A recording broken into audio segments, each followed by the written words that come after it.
Hello, family. Always give thanks and praise to your creator, whoever you might conceive your creator to be. A small clip here of our history. This is Massa Musa and his brother, one of the richest people in the world. Was one of the richest people in the world, Massa Musa and his brother.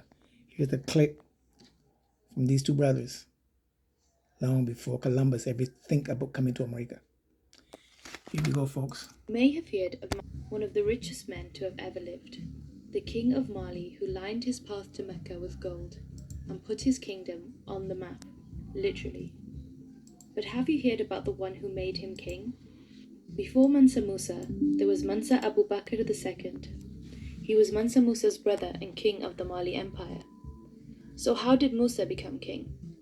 On his legendary journey from Mali to Mecca, Mansa Musa crossed paths with Damascene historian Shihab al-Umari and told him how.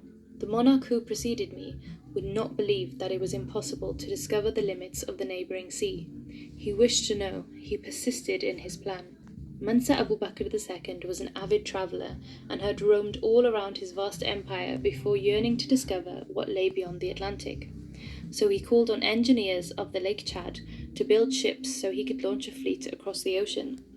He hired a crew of sailors, traders, builders, artists, warriors, and learned men, and supplied them with enough rations to last 2 years.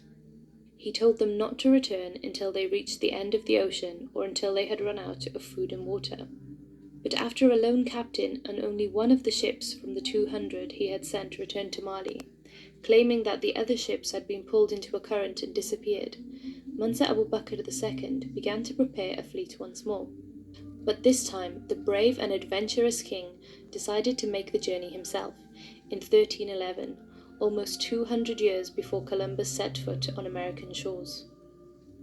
Just as Mansa Musa's journey to Hajj was legendary, so was his brother's journey across the Atlantic. A great leader, Mansa Abu Bakr II travelled with his men on 1,000 ships and sent a further 1,000 ships with supplies, trade materials, crops, and animals, and of course gold, which was abundant in his kingdom. So did Mansa Abu Bakr II arrive in the Americas? We may never know, but there are many signs that West African Muslims did.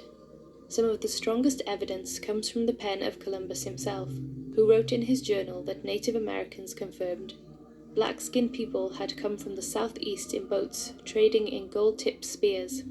Not only were these spearheads described as guanine by Native Americans, which was the Mandinkan word for gold, the language of the Mali Empire, but chemical analysis of those spearheads found that the gold most likely originated from West Africa.